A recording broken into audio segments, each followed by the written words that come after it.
I feel like the atmosphere is really electric. I mean, listen to it right now, and this is the last day of the show. Well, it's a great chance for us to gather new business and see what's new in the industry.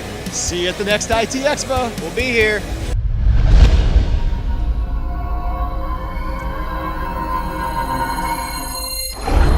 I want to give you a little background on CoreDial, just so you have some perspective. It's not a commercial about us, because what I really want to talk about is how we're working hard to make customer experience accessible to the small to mid-sized enterprise, which has been a challenge for them for some time. So CoreDial has been in business about 15 years. We sell exclusively through the channel. We define the channel as US-based, typically 5 to 100-person companies.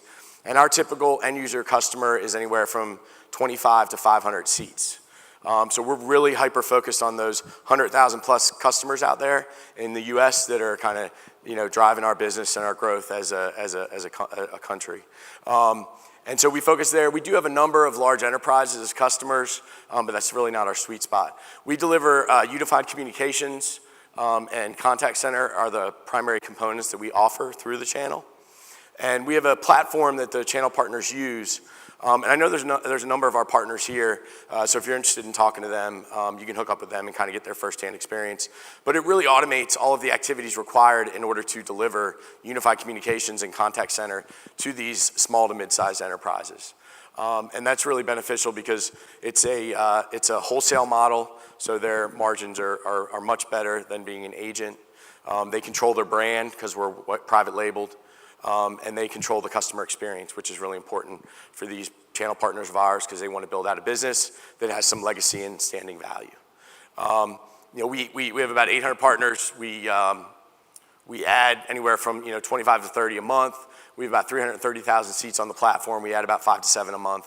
So it's a very healthy, growing, profitable business that's helped the channel be very successful here in the US with UCaaS and CCaaS. So enough about us. So what am I here to talk about? If you walk away with anything from this, I would ask it to be these 3 things, or you probably already know some of this stuff, so I would just want to reinforce these points as part of this discussion. First and foremost is when we talk about contact center, I come from large enterprise. I happen to be in the SME now, which is very different. Large enterprise for me was like you pick up the phone call to get your Dell laptop serviced and you get routed to Ireland and it's a bunch of folks over there that are answering. That's not the kind of contact center or customer experience that we're focused on. We're focused on kind of the work group departmental contact center. So within a 100-person company, you probably have 10 or 15 folks in finance, 5 of which are dealing with the outside world, and they could benefit from a contact center to make the experience with either their customers or their suppliers better. It could be the sales group, it could be the support group. So for example, with us, we use it internally, we're 170 people. We have about 55 people on our contact center. And the reason that these folks need contact center is not because it's a new technology, right? It's old, actually. It's been around for a long time. But we're realizing in the SME that they've never really had access to an ability to differentiate that experience with their customer. They're very customer service oriented, but as things become more efficient, more streamlined, this technology can enable them to improve the customer experience. A great example is we've got a partner who has a customer up in Northern Virginia. They provide service for golf course equipment, right? So these are the differences between large enterprise and SME. So this is a $10 to $15 million business. They service the John Deere tractors that if any of you golf, the guys that are going out there rolling through the dunes and planing them out, the guys that are cutting the greens, cutting the fairways, all that stuff. What's unique about their business is that they actually service the high-end private country clubs in Northern Virginia, Maryland, and Southern Pennsylvania. And if any of you are from that area, you know there's quite a few of those there, so Congressional, et cetera.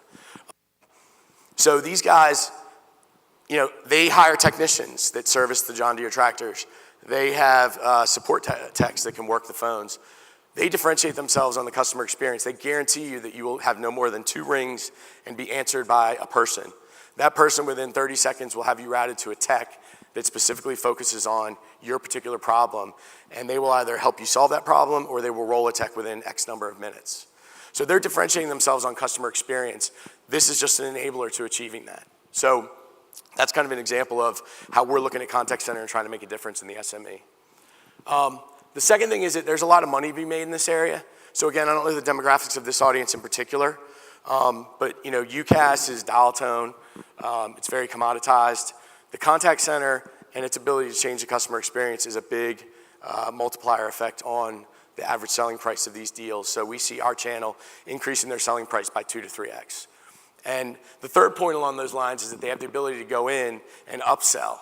So for any of you who have dealt with contact center, I don't know if you have, typically you got to go in, it's a big lift. You may have to provide the entire stack, so not only the PBX, but you got to bring in the contact center. Ours is kind of over the top, so it plugs and plays with pretty much any underlying technology, whether it's physical PBX or a hosted. And it's pre-configured, so you can just turn it on, or you could sell our entire stack. And the big difference there is that we're finding our channel is able to go in and competitively penetrate into deals and then go and add more business. So it makes a pretty significant difference for them. So those are the three kind of key things I'd like for you all to take away as part of this discussion. So what's the ecosystem of CX?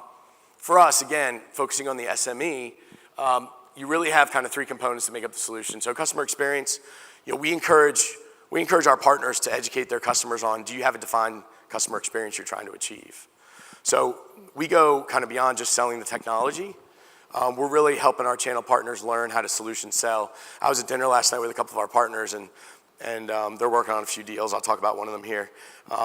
But they're going in and they're solution selling, right? It's not about just saying, hey, do you need contact center? Very few customers are going to raise their hand and say, yep. Most of them don't think they can actually have it. The rest of them don't think they can afford it. And they need to actually be solving a business problem and not just buying technology. So this particular partner last night, they go in and they probe for pain. They're talking about, what kind of goals do you have? What are your aspirations? And then they start to fit the technology into that, which is really how you have to go to market with this stuff. I think across the board, but specifically in the SME where there might be a little bit less sophistication around these technologies, you got to be solution selling. So what's the customer experience? What emotional response are you trying to get? Are you walking away from that engagement with your supplier happy? Those are the key things that you're trying to achieve, and then you go, how do we enable that? Customer engagement is really how that supplier is engaging the customers, right? Like, what are you doing to actually physically engage and make a difference in that customer's life? And then the last piece of it is, for us, is that contact center solution that our channel partners offer that includes not only the voice where you can call in, but it also includes omni-channel. So I'll get to some of that here with, whether it's over social media or email or text. There's a variety of ways that you can engage in order to support those kind of outcomes. So who's helping the customers have a great customer experience? So there's really compelling evidence out there. And heck, I've been talking about customer experience in large enterprise since the early 2000s with Gartner. But if you really look at the penetration numbers, they're not that significant. So how many people are talking about it versus how many are doing something to make a difference? UCaaS is clearly being adopted. The adoption rates in the next couple of years are going to be significant in the SMB, which is kind of that sub 200 level. It's going to double. When you get into the SME, which gets into that 500 level to 1,000, it's going to more than double from 12 to 28.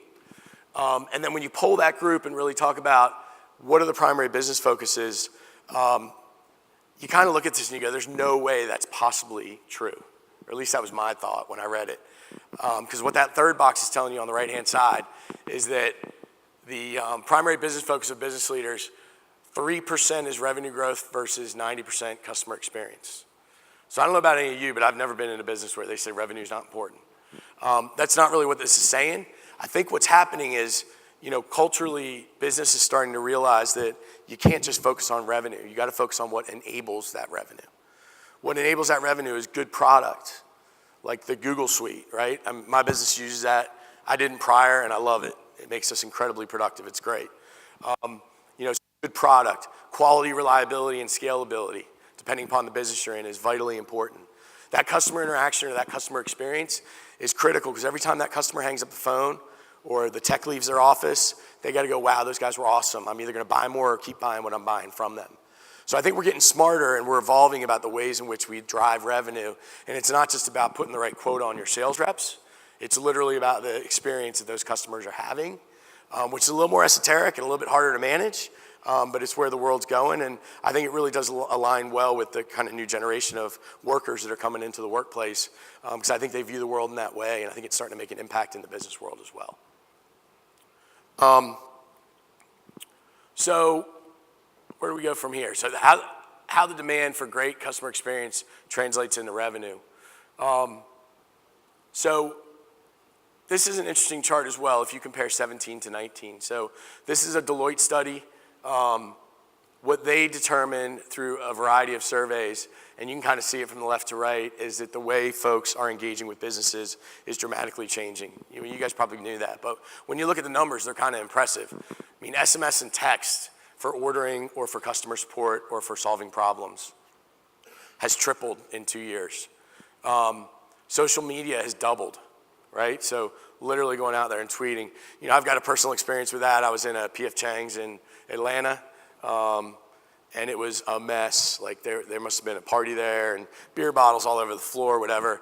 You know, I sent a tweet out to P.F. Chang's, and within like minutes, I got a response from their support team apologizing for it and sending me a certificate for $100 off at P.F. Chang's for my next purchase. Like that's a very practical example of how the world is changing. And these SMEs have not really had the ability to gain access to that kind of stuff to be able to support their customers in a similar way, and now they can. And that's really what we're promoting. If you look at the increase in chat, that one seems kind of obvious to me. I'd rather chat with a website than I would call them up. I suspect many of you are the same way, but it's almost tripled. And then you look at email and voice, right, are just on the decline. So all these old legacy means are just not what business is, or not what the consumer really wants as far as engaging with their suppliers. And so we need to be able to provide these channel partners the business solutions that align with what the consumer is actually after. There's an interesting story along these lines, I think. I prefer to storytell than really just pound out a bunch of facts and talk tracks. So hopefully it's interesting and I'm not boring you to death. But we have one of our partners actually here at the show. So they have a customer who is a pool service company in Pennsylvania. If I had to guess, they probably do $3 to $5 to $7 million a year. And they do hot tubs and pools. And so this particular partner provides them phone service, big deal, right? It's good for them, it's good business, it's reliable, but not really kind of moving the needle on the outcome of their business. So they started having conversations when we rolled out our contact center as a solution. And they said, wow, guys, you know, what's your renewal rates on maintenance contracts, and how many of your customers actually phone you in the spring and say, will you open my pool? And you know, the answers were things like, well, they do, but it's at the last minute and we can never meet the demand, so we miss out on a bunch of business. We end up disappointing a bunch of customers. So this partner was like, well, we've got this new thing, this IVR solution. We can take your entire account base and we'll set it up and it'll automatically ring them or text them and say, hey guys, it's April, because in PA you can't open a pool till April. I was in Atlanta, we were swimming mostly year round. But it would ping them and say, hey, it's April, it's time for you to open up your pool. Would you like to schedule a time? If yes, press 1. If you'd like to have a tech call you back, press 2. And really preempt, you know, that customer experience. And, you know, the customers on the other end of it are like, wow, these guys remembered me and they're calling me. Of course I'm gonna do that. I'm not gonna put that on the to-do list to take care of this weekend. I'm gonna get it out of the way. And that conversation then evolved into one of, for anybody who's familiar with pools or spas, you know, a lot of the new modern equipment actually has kind of, you know, smart devices built in, so they'll message you on your phone or whatever it might be. Some of the older equipment doesn't, but there's now very cheap equipment you can just bolt on.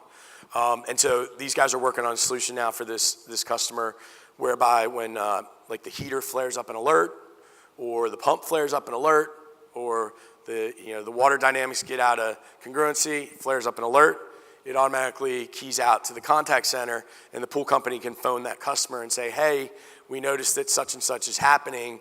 You know, either get out there and verify it for us and take care of it, or would you like us to roll a truck, right? Improving the customer experience, delighting the customer, and generating revenue all at the same time. So these are the ways that we're working with these SMEs to create solutions to challenges, improve the customer experience, differentiate their offer, and drive more revenue. And by the way, these are all at really kind of compelling prices if you're interested, meaning, you know, we have the luxury of having rolled out our solution, and it was built within the past couple of years. You know, if you're thinking about the Nicing contacts, the Genesis, these are all legacy solutions. You know, we light up seats in 24 hours. So this channel partner went into our tool, boom, boom, boom, boom, boom, lit up. Configuration took 2 weeks. WYSIWYG stuff, work queues are set up, knowledge-based routing set up, you know, time of day queues set up, and they were live and active in 2 to 3 weeks. And the price competitive nature of the solution, because it's all hosted, it scales well, is really compelling compared to the alternatives that are out there on the market. So there's some fun stuff, to me at least, going on out there that's really interesting as well. You know, typical deal, if you look at this stuff, if you happen to be in the business, it typically will double or triple your selling price when you're adding these kind of innovative solutions to your core UCaaS offer. And this really matters to our partners. And it really, you know, when you look at the price points, they're sensitive enough to the buyer that it makes a real difference between our solution and the alternative. So over-the-top deployment. This one's interesting just because, again, if you've ever been around the space, you kind of know that contact center is just a big lift. It's like bulldozers, cranes, all that stuff. And there's probably some folks that might disagree with that, but that's been the reality until now. The newer technologies, including the one that we deploy, as I mentioned, are pre-integrated into all the underlying hardware and hosted solutions. So whether you bought a Alcatel or a Lucent PBX, we bolt in, we ride right on top. It's all on the desktop. It's all integrated through the Bluetooth or a wired headset. And so it's very easy to activate and turn on regardless of what the underpinnings are. And that creates a lot of opportunity within the channel because they can go in and, as I mentioned, upsell on an existing deal. They can go in and enter a deal that they previously couldn't. And it provides a lot of flexibility and opportunity for the customer themselves. So that's a big difference. So our point is that we're trying to make these customer experience solutions accessible to the SME. You know, it's interesting when we talk to these folks, you know, in the large enterprise, they want to fully automate a bunch of this stuff. The SMEs barely realize they could have access to something like this. And they're not prepared to entirely disengage because their human experience is a real differentiator for them. They just want some technology to make it better and easier. And so this is a great starting point for them. You know, we're starting to now look at AI and those types of things. You know, and the talk tracks that all of us provide up here on stage are always years ahead of reality, in my opinion. So it's great for us to be researching that and talking about it.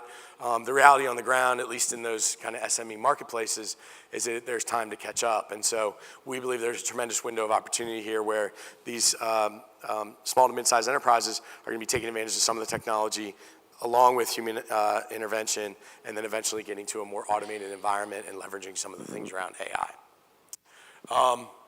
So with that, I'm probably a little bit early, but I started it a little bit late, so I think it probably balances out. And I appreciate your time today. Hopefully it was interesting and engaging, and have a great rest of the conference. Thank you.